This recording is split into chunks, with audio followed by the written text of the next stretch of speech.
বাংলাদেশের বসুন্ধরা গ্রুপের অন্যতম মিডিয়া কালের কণ্ঠ ইদানিং দেখতেছি কালের কণ্ঠ পুরা ফায়ার, মানে এমন সব সংবাদ প্রচার করতেছে। মহামান্য রাষ্ট্রপতির সেই সাক্ষাৎকারের পর থেকে কালের কণ্ঠ প্রত্যেকটা উপদেষ্টার পেছনে লেগেছে, তাদের দুর্নীতি, তাদের যত অপকর্ম সবকিছু সামনে আনছে।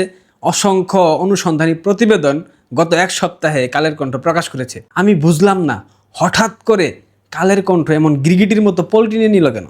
কালের কণ্ঠের যে বসুন্ধরা গ্রুপ, কালের কণ্ঠের মালিক সায়েম সুবহান আনবির মোটা দাগের ডলার কি ভাইয়াকে দিয়ে দিচ্ছে। শুনলাম ভাইয়া নতুন একটা ফোন দিয়ে আসছে। উপদেষ্টা পরিষদ থেকে শুরু করে জুলাই সন্ত্রাসে যারা সামনের সারে যোদ্ধা ছিল তাদের প্রত্যেকের সম্পদ অর্থবিত্ত নিয়ে টান দিয়েছে। এদের যে উপার্জন গত 17-18 মাসে, এই উপার্জনের একটা বিশাল অংশ ভাইয়াকে দিতে হবে। ভাইয়া তো আগে থেকে 10% ছিলেন, তখন তিনি প্রধানমন্ত্রীর পুত্র ছিলেন।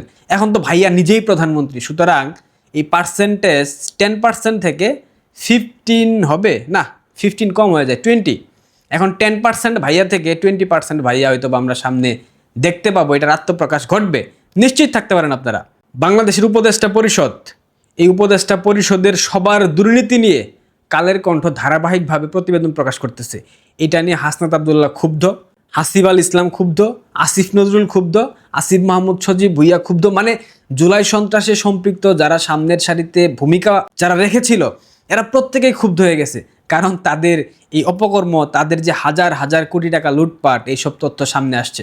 এক রেজওয়ানা হাসান, পরিবেশ উপদেষ্টা, পলিথিন উপদেষ্টা, সে নাকি 14,000 কোটি টাকা এই গত 18 মাসে 3টা দেশে পাচার করেছে।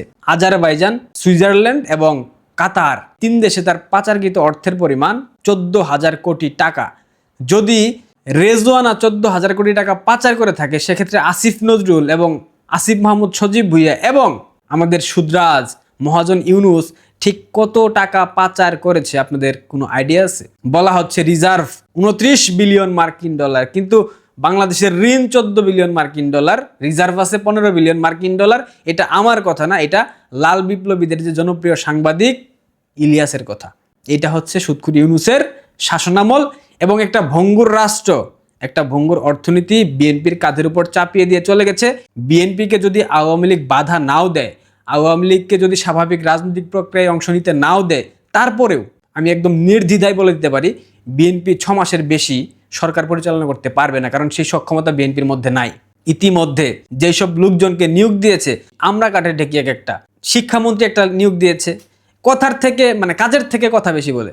ডক্টর জায়েদুর রহমান, যে কিনা চামবাজি করে অনলাইনে, সে এখন প্রধানমন্ত্রীর উপদেষ্টা, উপমন্ত্রী পদমর্যাদায়। এইসব লোকজন রাষ্ট্রের শীর্ষস্থানে বসলে রাষ্ট্র কোন দিকে চলে যাবে আপনারা ভাবতে পারেন? ঠিক আছে, রাষ্ট্রের অর্থনীতি যদি স্বাভাবিক থাকতো, স্থিতিশীল থাকতো, তাহলে মেনে নিতাম যে এই সরকার বেশ কিছুদিন চালাইতে পারবে। কিন্তু এই যে গতকাল আহসান মনসুর বাংলাদেশ ব্যাংকের গভর্নর যে পদত্যাগ করেছে, বাংলাদেশ ব্যাংকে তো দেউলিয়া বানাইছে, বাংলাদেশের ব্যাংকিং খাতকে দেউলিয়া বানায় সে চলে গেছে। এখন তাকে মবের হুমকি দেওয়া হচ্ছে, তিনি ওয়াশিংটন যাবেন, সেখান থেকে হুমকি আসছে। বাংলাদেশে আছেন, বাংলাদেশ থেকে মবের হুমকি আসছে। মানে মব সন্ত্রাসীরা এখন তাদের যে সরকারি বাসভবন দেওয়া হয়েছিল সেগুলো ছাড়তে চাচ্ছে না, কারণ তারা মবের ভয় পাচ্ছে। এই সংবাদ কালের কণ্ঠ প্রকাশ করেছিল, ফেসবুক পেজ থেকে মুছে দেওয়া হয়েছে এবং এখন কালের কণ্ঠের ওয়েবসাইটে আছে, যে কোনো সময় এটাও মুছে দেওয়া হবে। Kaler Kantho is on fire, মানে এক একটা শট খেলতেছে, গ্যালারিতে আসতে পড়তেছে বল, চলতেছে খেলা। মানে কালের কণ্ঠ এক মুহূর্ত থেমে নাই, প্রতিদিন এদের দুর্নীতি, এদের অপকর্ম প্রচার করতেছে, প্রকাশ করতেছে।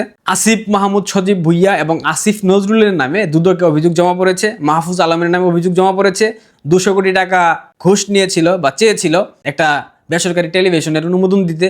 আসিফ নজরুল নাকি 50 লক্ষ টাকার নিচে কোনো ঘুষই নিত না। ঢাকা বিশ্ববিদ্যালয়ের একজন ছাপোষা শিক্ষক উপদেষ্টা হবার পর তার ঘুষের অঙ্ক ছিল 50 লক্ষ টাকা, এর নিচে ঘুষ দিলে তিনি সাক্ষাৎই করতেন না। কি একটা রাষ্ট্র বাবারে বাবা, মানে ভাবতে অবাক লাগে। শ্রমজীবী মানুষগুলা না খেয়ে হাহাকার করতেছে, রমজান মাস চলতেছে, দ্রব্যমূল্যের ঊর্ধ্বগতি তুঙ্গে, এগুলা নিয়ে ভাবার কিছু নাই। এই চোরেদের চুরিবাটপাড়ি নিয়ে বাংলাদেশের বর্তমান মিডিয়াগুলো কথা বলতেছে, এটার জন্য মিডিয়াকে ধন্যবাদ দিতে হয়। যদিও বিএনপির দালালি করতেছে মিডিয়া, এটা আমরা বুঝতে পারছি। এবং সব থেকে বড় কথা, প্রত্যেকটা মিডিয়াকে এদের পেছনে লাগিয়ে দেওয়া হয়েছে যাতে করে এদের যে অর্থ উপার্জন, অর্থাৎ গত 17-18 মাসে যা টাকা ইনকাম করেছে, এর মধ্য থেকে 20% ভাইয়াকে দিতে হবে। যদি ভাইয়া দেয়, আপনারা নিশ্চিত থাকেন ভাইয়া এদের বিরুদ্ধে কোনো কথা বলবেন, এদেরকে সেফ এক্সিট দিয়ে দেখবেন দেশের বাইরে পাঠিয়ে দিয়েছে। এটা ভাইয়ার পরিকল্পনা। ভাইয়া তো এখন কুল ব্লাডেড প্লেয়ার, তিনি কিন্তু আগের মতো রকচটা নাই। ভাইয়া এখন ঠান্ডা মাথায় একদম টেকনিক্যালি খেলে দেবে। টেস্ট ম্যাচ খেলার জন্য ভাইয়া মাঠে নামছে, কিন্তু ভাইয়া বুঝতে পারছে না বাংলাদেশে এই টেস্ট ম্যাচ চালাইতে গেলে যে বাংলাদেশের অর্থনৈতিক স্থিতিশীলতা প্রয়োজন, সেটার দিকে ভাইয়ার কোনো মনোযোগ নাই। ভাইয়া আছে এইটা করতে হবে, ওইটা করতে হবে। পিয়ার একটা টিম পাইছে, ভাইয়া আর ভাইয়ার রাজকন্যা মিলে বিভিন্ন জায়গায় যাচ্ছে, যাওয়ার পর সেখানে তাকে যে চেয়ার দেওয়া হচ্ছে সেই চেয়ার তিনি সরিয়ে দিচ্ছেন, দিয়ে তিনি নর্মাল চেয়ারে বসতেছেন। তিনি যদি নর্মাল চেয়ারে বসবেন, সেক্ষেত্রে আগে থেকে বলা হয় না কেন? যারা প্রোগ্রামের আয়োজক কমিটি থাকে তাদেরকে বলা হবে তারেক রহমান স্বাভাবিক চেয়ারে বসবে, কোনো দামি চেয়ারে বসবে না। সেক্ষেত্রে আগে থেকে সেটা ঠিক করে রাখবে, তিনি গিয়ে বসবেন। তিনি যাচ্ছেন, তার পিয়ার টিম এবং মিডিয়া ক্যামেরা অ্যাঙ্গেল এমনভাবে ধরতেছে, তারেক রহমান ডেকে ডেকে বলতেছেন এই চেয়ার এখান থেকে সরিয়ে দাও, একটা নর্মাল চেয়ার দাও, আমি সেখানে বসবো। প্লাস্টিকের RFL ফার্নিচার, ভাইয়া এখন RFL ফার্নিচারের ব্র্যান্ড প্রমোশন করতেছে। মানে কি একটা অবস্থা! নাটক বাংলাদেশের মানুষ কি বেশি দিন খায়? এইসব নাটক যে ভাইয়া করতেছে, বাংলাদেশের মানুষ তো বুঝতে পারতেছে একই স্ক্রিপ্ট প্রতিদিন তারা অ্যাপ্লাই করতেছে। ভাইয়ার মেয়ে রাষ্ট্রের কে? জাইমা রহমান প্রধানমন্ত্রীর কন্যা, তিনি তো রাষ্ট্রের কেউ না। প্রধানমন্ত্রীর মেয়ে হলে প্রত্যেকটা প্রোগ্রামে প্রধানমন্ত্রীর সাথে তাকে চেয়ার দিতে হবে, এইটা কোন ইয়ের মধ্যে পড়ে? আমি মেনে নিতাম যদি বিএনপির কোনো রাজনৈতিক প্রোগ্রাম থাকে, দলীয় প্রোগ্রাম থাকে, সেক্ষেত্রে ভাইয়ার মেয়ে যেতেই পারে, কিন্তু রাষ্ট্রীয় প্রোগ্রামে ভাইয়ার মেয়ে ভাইয়ার মতো সেম প্রোটোকল নিয়ে যাবে, এগুলো তো হইতে পারে না। সচিবালয় থেকে উসমানী মিলনায়তন, সেখানে হেঁটে যেতে লাগে 3 থেকে 4 মিনিট, ওইখানে গাড়ি প্রোটোকল নিয়ে গেলে সময় লাগে 20 থেকে 25 মিনিট, জ্যাম সিগন্যাল সব কিছু মিলিয়ে সেখানে হেঁটে গেছে। ভাইয়ার পিআর টিম এইটাকে এমনভাবে প্রচার করতেছে, আর বাংলাদেশের দালাল মিডিয়াগুলা যখন যে সরকার ক্ষমতায় থাকে তখন সেই সরকারের ওইটা চুষে, এখনো চুষতেছে, ভাইয়ারটা চুষতেছে। ভাইয়ারটা এখন মজা লাগতেছে, লন্ডনি পারফিউম দেওয়া না, বুঝতেই তো পারেন। রমজান মাস মুখ খারাপ করতে চায় না, কিন্তু অনেক সময় চলে আসে এদের কর্মযোগ্য দেখার পর। আসিফ মাহমুদ সজীব ভুইয়ার বিরুদ্ধে 1000 কোটি টাকার অভিযোগ দুদকে জমা হয়েছে, প্রাথমিক প্রমাণ পাওয়া গেছে, এখন তদন্ত হবে। তদন্তের ভিত্তিতে 4-5 হাজার কোটি টাকা কিংবা 10,000 কোটি টাকা হয়তো বা সে লুটপাট করেছে, সেখান থেকে 20% ভাইয়াকে দিয়ে দেবে, ভাইয়া তাদেরকে সেফ এক্সিট দিয়ে দেবে। এই নিয়ে কোনো সন্দেহ নাই, নিশ্চিত থাকেন আপনারা দেখবেন এই জুলাই সন্ত্রাসী আর প্রত্যেকে সেফ এক্সিট পাবে। কিন্তু জুলাই সন্ত্রাসীরা যারা 2য় স্তরের কিংবা 3য় স্তরের, এদের কোনো সেফ এক্সিট হবে না। সচিবালয়ে যে জুলাই সন্ত্রাসীকে পাওয়া গিয়েছিল, ফায়ার সার্ভিসের কর্মী যেদিন হত্যাকাণ্ডের শিকার হলো, হাসিব আল ইসলাম, মেট্রো রেলে আগুন জ্বালিয়ে দেওয়া হয়েছিল, যেটা স্বীকারোক্তি সে টিভি চ্যানেলে গিয়ে দিয়েছে। সেই হাসিব আল ইসলাম তারেক রহমানকে তার মেরুদণ্ড ভেঙে ফেলার হুমকি দিয়েছে। তারেক রহমানকে ফেসবুক স্ট্যাটাসের মধ্য দিয়ে তাকে ঝুলিয়ে পিটিয়ে শাস্তি নিশ্চিত করার কথা বলেছে। অথচ এইসব দেখার পর মেরুদণ্ডহীন বিএনপি, মেরুদণ্ডহীন ছাত্রদল কোনো প্রকার প্রতিবাদ জানাচ্ছে না, কোনো প্রকার প্রতিরোধ করছে না। ইসলামিক জঙ্গিগুলা অবাধে তারেক রহমানকে গালিগালাজ করতেছে, পাবলিকলি থ্রেট দিচ্ছে, সামাজিক যোগাযোগ মাধ্যমে থ্রেট দিচ্ছে, অথচ মেরুদণ্ডহীন ছাত্রদল কোনো কথা বলে না। অবাক লাগে ভাবতেই।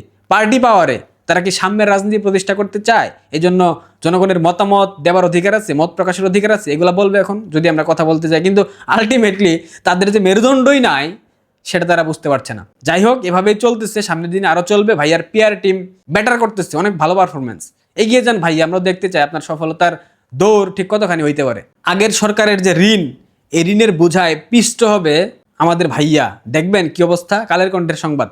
23 লাখ কোটি টাকার ঋণের পাহাড়, মূল্যস্ফীতির আগুন, বেকারত্ব, খেলাপি ঋণ 6.44 লাখ কোটি টাকা, রাজস্ব আদায় তলানিতে বেসরকারি বিনিয়োগ নাই বললে চলে। নাই বললে মানে নাই। শেখ হাসিনা সরকারের আমলে ঋণ কত ছিল? বৈদেশিক ঋণ 2 লক্ষ কোটি টাকা, এখন সেটা 23 লক্ষ কোটি টাকা। বুঝতে পারতেছেন এক বছরে কি পরিমাণ লুট করেছে ডক্টর ইউনূসের সরকার? এই এক বছরে 17-18 মাসে 224 বিলিয়ন মার্কিন ডলার বাংলাদেশ থেকে পাচার করেছে। এক রেজওয়ানা যদি 14,000 কোটি টাকা পাচার করে, তাহলে আসিফ মাহমুদ সজীব ভুইয়া, আসিফ নজরুল, আরো বাদ বাকি যে চুরবাটপারগুলো আছে, এরা কত টাকা পাচার করছে একবার ভাবেন, তাহলে বুঝতে পারবেন রাষ্ট্রের অর্থনীতিকে কিভাবে ফুকলা বানিয়ে গিয়েছে অন্তর্বর্তীকালীন সরকার। আর এই ফুকলা অর্থনীতি বিএনপি সামাল দেবে? বিএনপির ওই শক্তিমত্তার জায়গা আছে? যেই নতুন গভর্নর নিয়োগ দেওয়া হয়েছে বাংলাদেশ ব্যাংকের, সে কে? সে একজন ব্যবসায়ী, একজন গার্মেন্টসের মালিক। সে অর্থনীতির শিক্ষার্থী মেনে নিলাম, বাট তার অর্থনৈতিক বিষয়ে কোনো ওই রকম অভিজ্ঞতা ছিল না। সে হচ্ছে বাংলাদেশ ব্যাংকের গভর্নর। যাই হোক, ভাইয়ার জন্য শুভকামনা। আমরা দেখতে চাই ভাইয়া রাষ্ট্র কিভাবে পরিচালনা করেন, তার পিআর টিম তাকে কতদিন প্রোটেক্ট করতে পারেন। ভালো থাকবেন, সাবস্ক্রাইব করবেন, ধন্যবাদ।